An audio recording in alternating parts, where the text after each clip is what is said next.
Lieutenant-colonel de l'armée américaine, Hal Simmons est aussi rapidement devenu l'un de ses meilleurs éléments, un tueur efficace que l'on peut envoyer tout autour du monde accomplir des missions secrètes pour le compte d'agences tout aussi secrètes, jusqu'au jour où il a commencé à remettre en question le système et à douter, ce qu'il ne faut jamais faire.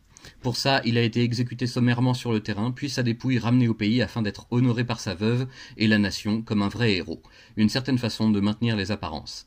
5 ans plus tard, Hal Simmons est de retour d'entre les morts. Sous le costume de Spawn, une sorte de démon à la cape rouge, il terrorise les criminels dans les rues sordides de New York tout en sympathisant avec les sans-abri pour avoir de la compagnie et un endroit où revenir chercher un minimum de confort. Mais quelque chose le tracasse, le travail, sans arrêt, jour et nuit. Des souvenirs oubliés, une époque révolue, qui reviennent brutalement à la surface et qui lui permettent, au fur et à mesure qu'il les laisse s'imposer à lui, de retrouver la mémoire, au moins en partie.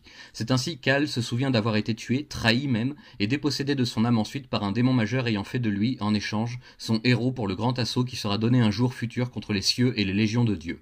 Victime d'un marché de dupes, Hal a échangé son âme contre de fantastiques pouvoirs qu'il ne maîtrise pas encore totalement, et la possibilité de revoir sa femme Vanda, aujourd'hui remariée et maman d'une adorable petite. Hurlant son dégoût de lui-même au cœur de la nuit, Spawn repart dans les ombres avec une seule certitude, cette nouvelle vie aura un prix.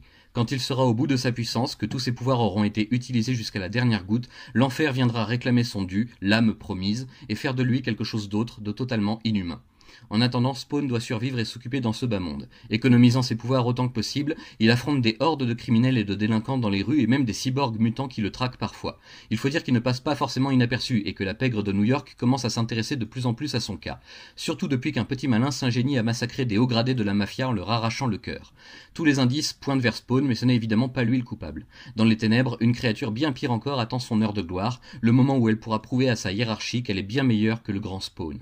Et comme si cela ne suffisait pas, voilà que la CIA commence aussi à faire son enquête sur les événements récents, et les agents se mettent à menacer l'ancienne famille d'Hal Simmons, qu'ils soupçonnent d'avoir un lien avec le mystérieux tueur et voleur d'arsenal militaire. Pour l'instant, il ignore encore tout cela, mais cette histoire risque de lui déplaire quand elle arrivera enfin à ses oreilles. Pour l'heure, Hal a un compte à régler avec une personne dont il vient de se souvenir, un ancien ami et collègue qui pourrait bien être son assassin. Ça y est, j'ai fini par céder au chant des sirènes moi aussi et j'ai enfin débuté la série Spawn de Todd McFarlane, éditée chez nous par Delcourt depuis 2006 dans de beaux albums bien soignés et étudiés. Création iconique et personnage phare de la toute jeune maison d'édition indépendante Image Comics en 1992, Spawn est aussi un vibrant camouflet à la figure de la société et de l'ancien système que McFarlane et consorts ont eu le courage d'envoyer paître. Le dessin est tout aussi mythique que son créateur, mais on ne peut pas en dire autant du scénario. McFarlane est un tueur avec les crayons, beaucoup moins quand il s'agit de s'en servir pour écrire. C'est pourquoi il fait régulièrement appel dès ce premier tome à des pointures du genre comme Frank Miller ou Alan Moore, qui nous offrent alors des récits d'une toute autre profondeur. Neil Gaiman lui-même a tenté l'expérience Spawn, mais avec de fâcheuses conséquences pour lui et ses personnages par la suite. Tout n'est pas non plus tout rose au pays d'Image. D'ailleurs, les épisodes de Neil Gaiman ne sont tout simplement pas présents dans ce premier tome, qui n'est donc pas vraiment une intégrale parfaite de la série. En fait, suivant les conflits avec les auteurs en cours ou achevés, Image et Delcourt ont choisi de ne republier que les épisodes ne posant aucun problème de droit d'auteur, ce qui fait par exemple qu'ici, nous avons le début de la série jusqu'à l'épisode 8, puis un trou jusqu'au 11e épisode, les 9 et 10 étant soumis à la délibération dans des affaires de partage de droits.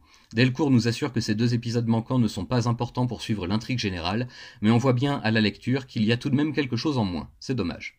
Que penser de ce titre? Je n'en attendais pas grand-chose, conscient justement du fait que Todd McFarlane est davantage un dessinateur et un entrepreneur qu'un auteur à part entière, mais je dois dire que je suis malgré tout assez séduit par ce que je viens de lire. Les références aux autres séries de chez Image à l'époque sont nombreuses, notamment au Youngblood et à Savage Dragon, mais pas nécessairement à connaître pour pouvoir profiter de l'univers sombre et délicieusement glauque du héros des enfers.